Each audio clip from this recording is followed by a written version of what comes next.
Dylan never imagined that gratitude could become a force powerful enough to reshape her entire inner world. Yet that was exactly what happened the moment Will Spencer reached out to her when no one else would. When Dylan was living out of her car, drifting through days defined by hunger, cold nights, and the constant fear of being invisible, Will did not treat her like a problem to be solved or a cautionary tale to be avoided. He saw her as a human being who needed help, and he offered it without calculation or judgment. That simple act, so ordinary to him, landed in Dylan's life like a miracle. In her mind, Will became more than a kind stranger.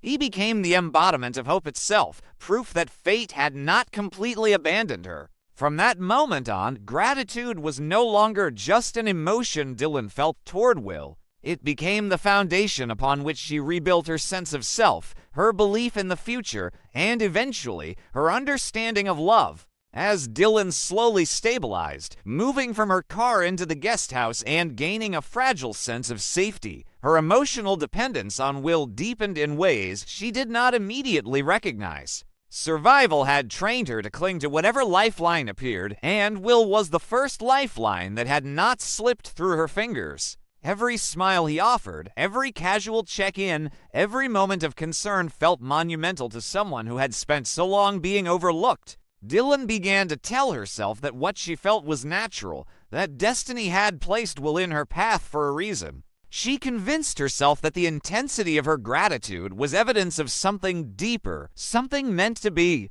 In her imagination, Will was not just the man who helped her survive, he was the man who completed her story. This belief grew stronger as Dylan watched Will in his everyday life, especially in his interactions with Electra. Where Dylan saw chaos and uncertainty in her own past, she saw stability and ease in Will's presence. He moved through the world with a confidence she had never known, and that confidence felt intoxicating. Dylan began to study him, not out of malice, but out of longing. She memorized his routines, noticed the subtle shifts in his mood, and paid close attention to the moments he shared with Electra. At first, these observations felt harmless, almost protective. Dylan told herself she was simply trying to understand the man who had saved her. But over time, her attention sharpened into something more focused, more consuming. Watching became waiting. Curiosity became fixation. Electra, in Dylan's mind, gradually transformed from a neutral presence into an obstacle. Dylan could not reconcile the depth of her own feelings with the reality of Will's relationship. The more she watched them together, the more she felt a tightening in her chest, a sense of injustice she could not articulate. Dylan began to believe that Electra did not truly understand Will, that she took his kindness for granted in ways Dylan never could. This belief was not grounded in evidence, but in Dylan's emotional need to justify her growing obsession. If Will was meant for her, then Electra had to be the barrier standing in the way of fate. What began as internal rationalization soon spilled into action. Dylan's first attempts to interfere were subtle, almost imperceptible. A misplaced message here, a conveniently timed distraction there. She told herself these were coincidences, small disruptions that did not truly hurt anyone. Yet each successful interruption reinforced her belief that she had a role to play in reshaping Will's life. When a date between Will and Electra fell through due to a minor misunderstanding, Dylan felt a rush of relief that frightened her even as it thrilled her. For the first time, she realized she had the power to influence their relationship, and that realization became dangerously seductive. As Dylan's interventions became more frequent, so did the tension between Will and Electra. Conversations that once flowed easily now stumbled over confusion and doubt. Missed calls led to assumptions. Delayed explanations bred resentment. Will, unaware of the true source of these disruptions, struggled to understand why his relationship suddenly felt strained. Electra, more perceptive, began to sense that something was wrong. She noticed Dylan's lingering glances, her carefully timed appearances, the way she seemed to know things she should not. What unsettled Electra most was not a single incident, but the pattern forming beneath them all. Electra's growing unease forced her to confront a reality she had been reluctant to acknowledge. Dylan's behavior was no longer simply grateful or awkward, it was intrusive. The warmth Electra had once extended to Dylan began to cool, replaced by guarded suspicion. She felt as though her relationship was being slowly encroached upon, not through open confrontation, but through a quiet erosion of trust. This realization was terrifying because it meant the threat was not something she could easily confront or resolve.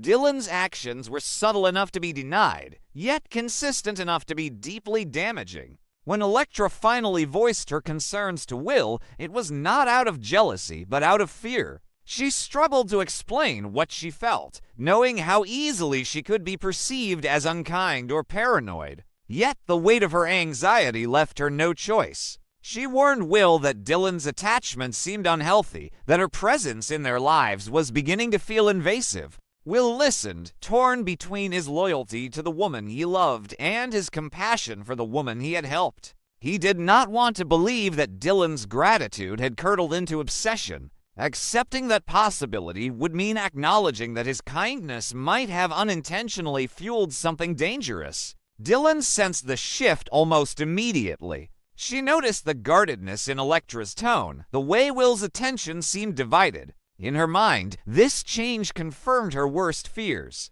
She became convinced that Electra was poisoning Will against her, that she was being pushed out of the one place where she felt safe and valued. Fear tightened its grip on Dylan's thoughts, amplifying her sense of urgency. If she did not act, she believed she would lose everything. Survival instincts she had honed on the streets resurfaced, now directed toward preserving her connection to Will at any cost. In this distorted emotional landscape, Dylan's attempts to isolate Will intensified. She began creating situations that required his immediate attention, pulling him away from Electra under the guise of need or crisis. She framed Electra as unsympathetic, subtly suggesting that she did not understand the gravity of Dylan's struggles. Each manipulation was fueled by the belief that Will's presence was essential to Dylan's survival, and that Electra, by existing, threatened that survival. The line between emotional dependence and possessiveness vanished entirely.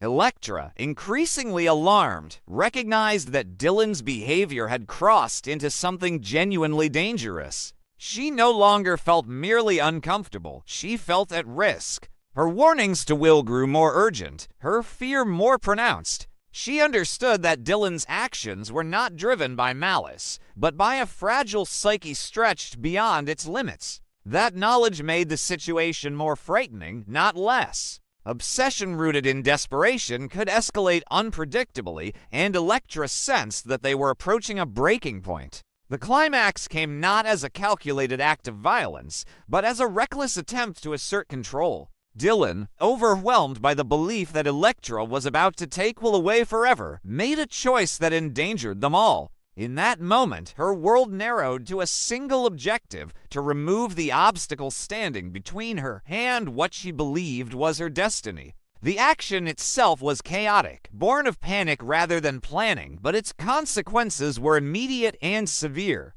Electra was placed in harm's way, and Dylan herself was not spared from the dangers she unleashed. In the aftermath, the truth could no longer be ignored. Will was forced to confront the reality of Dylan's obsession, to acknowledge that compassion without boundaries can become destructive. Electra, shaken but resolute, understood that love requires safety as much as it requires trust. Dylan, facing the wreckage of her actions, was left to grapple with the devastating realization that the very person she believed would save her had been endangered by her inability to let go. This story is not one of simple villainy or innocence. It is a portrait of how unmet needs, when left to fester, can transform gratitude into fixation and hope into delusion.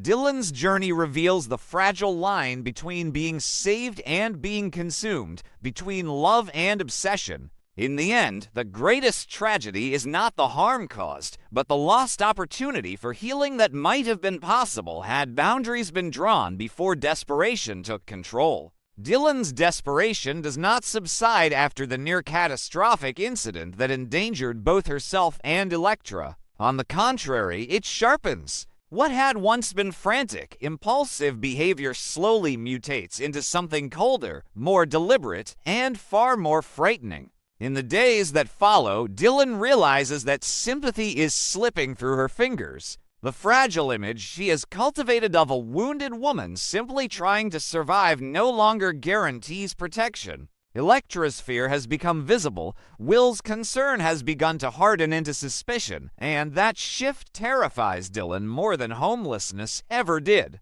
For the first time since Will entered her life, Dylan senses the real possibility of losing him forever. It is at this point that Dylan's true nature begins to surface, not in loud outbursts or dramatic confrontations, but in calculated silence and unsettling calm. She understands something crucial about the people around her, especially Will. He believes in intention more than outcome. He wants to believe that harm is accidental, that people do not deliberately cross moral lines unless they are irredeemable. Dylan decides to weaponize that belief. If she can control the narrative, if she can appear blameless while chaos unfolds around her, then Will's loyalty rooted in guilt and compassion will remain intact. Electra, meanwhile, grows increasingly vigilant. The sense of danger that once lingered at the edge of her awareness now occupies her every waking thought. She notices Dylan's eyes lingering too long, her voice too steady when discussing frightening events, her presence oddly timed. What unsettles Electra most is not Dylan's emotional volatility, but her sudden composure. That calm feels rehearsed, strategic, as though Dylan is no longer reacting but planning. Electra begins to keep her distance, limiting interactions, carefully choosing her words around Dylan. She believes caution will keep her safe. She is wrong. Dylan has already decided that Electra is no longer just an obstacle, but a threat, one that must be neutralized permanently. In Dylan's distorted logic, Electra's removal is not an act of cruelty, but an act of necessity. Dylan convinces herself that Electra is unstable, that she is exaggerating events to push Dylan out, that she is manipulating Will's compassion. This self-justification allows Dylan to cross a line she once believed she never could. She begins researching quietly, methodically, drawing on survival skills honed during years of living unseen.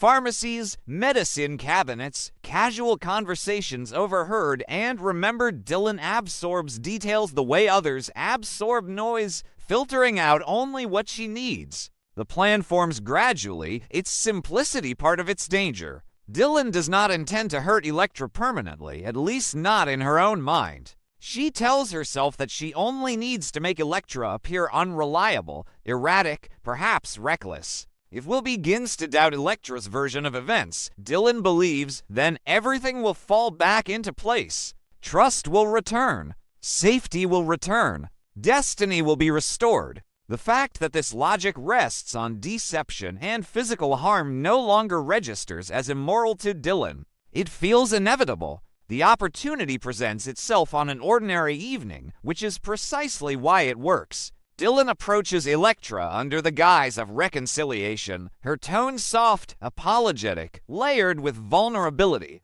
She speaks of fear, of gratitude, of how terrified she is of being abandoned again. Electra, cautious but compassionate, listens without fully lowering her guard. That small opening is all Dylan needs. She offers Electra a drink, something soothing, something normal. The act itself feels mundane, unthreatening. Electra hesitates only briefly before accepting, unaware that Dylan has already prepared for this moment with meticulous care. The sleeping medication Dylan uses is not exotic or dramatic. That, too, is intentional. It is something that can be explained away, something that leaves no immediate, obvious trace of malice. Dylan measures the dose carefully, not enough to kill, but enough to disorient, to blur memory, to render Electra vulnerable and confused. As the drug takes effect, Dylan watches closely, her expression unreadable. There is no panic in her eyes, no hesitation. Instead, there is focus, control. The gratitude that once softened her features is gone, replaced by a chilling resolve. Electra realizes something is wrong only when it is too late. The room tilts, her thoughts slow, and fear spikes as she tries to steady herself. Dylan's voice reaches her as though from underwater, calm and reassuring, telling her to rest. In that moment, Electra understands the truth she has been circling for weeks. Dylan is not simply unstable or misguided. She is dangerous. The realization terrifies her far more than the physical sensation of losing consciousness. What follows is the most disturbing part of Dylan's transformation. With Electra incapacitated, Dylan begins constructing the illusion she believes will save her. She rearranges the environment subtly, carefully. Nothing overt, nothing theatrical. She wants the scene to suggest accident, poor judgment, perhaps even self-inflicted risk. She leaves just enough disorder to imply recklessness, just enough ambiguity to invite doubt. Dylan ensures that when Will arrives, the evidence will point everywhere except toward her. When Will does find Electra, panic consumes him. The sight of her disoriented, barely conscious, shatters whatever fragile sense of normalcy remains. He calls for help immediately, his voice shaking with fear. Dylan plays her role flawlessly. She appears shocked, horrified, blaming herself only in the vaguest terms, insisting she has no idea what happened. She emphasizes Electra's stress, her exhaustion, subtly reinforcing a narrative of vulnerability that does not implicate Dylan at all. Will, overwhelmed and desperate to make sense of the situation, clings to the explanation that causes the least immediate pain, that this was an accident. But cracks begin to form almost immediately.